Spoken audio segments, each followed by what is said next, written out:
কলকাতা পুরসভার ধাপায় জমি পুনরুদ্ধার করল কলকাতা পুরসভা। দীর্ঘদিন ধরে ধাপায় কঠিন বর্জ্য ব্যবস্থাপনা নিয়ে একটা বড় সমস্যা ছিল। বুধবার কলকাতা পুরসভার মেয়র পরিষদ বৈঠকে নতুন ধাপার পরিকল্পনা বাস্তবায়িত হয়।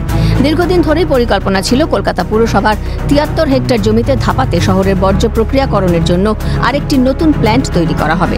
এতদিন এই জমিতে নিজেদের জীবন জীবিকা নির্বাহ করত চাষি ও মৎস্যজীবীরা। পরে তাদের বুঝিয়ে সেই জমি পুনরুদ্ধার করে কলকাতা পুরসভা।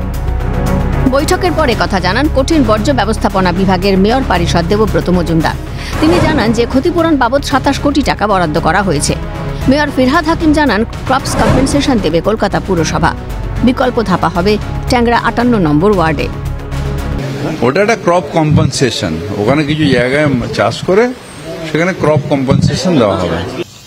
ধাপায় আমাদের তো ল্যান্ডফিল সাইট আছে, সেখানে এখন আমরা অনেক কিছু কাজ করছি। যেমন সেখানে আমরা সিএজি প্ল্যান করেছি, আমাদের ফার্টিলাইজার কোম্পানি হয়েছে, আমাদের ওখানে থার্মোকল প্রসেসিং সেন্টার হয়েছে, প্লাস্টিক প্রসেসিং সেন্টার হয়েছে।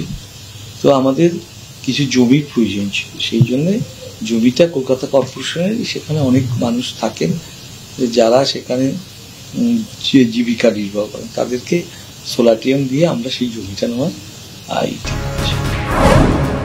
সূত্রের খবর, ধাপায় এই জমিতে প্রায় ৮৮৩ জন চাষ করত। তাদের সবাইকে এককালীন ২৫,০০০ টাকা ক্ষতিপূরণ দেবে কলকাতা পুরসভা।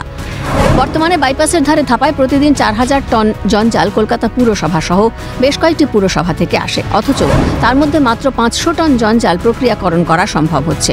ফলে জঞ্জাল প্রক্রিয়াকরণকে আরও ত্বরান্বিত করতে এই নতুন প্ল্যান্ট তৈরি করার পর তার ক্ষমতা বৃদ্ধি পাবে বলে মত বিশেষজ্ঞদের। ২৭ কোটি টাকা বরাদ্দ করে কম্পেনসেশন করা হবে ৮৮৩ জনকে। প্রত্যেক চাষিদের প্রায় ২৫,০০০ টাকা দেবে কলকাতা পুরসভা। ক্যামেরা অপূর্ব দেবনাথের সঙ্গে খালিদ জামাল, ক্যালকাটা নিউজ, কলকাতা।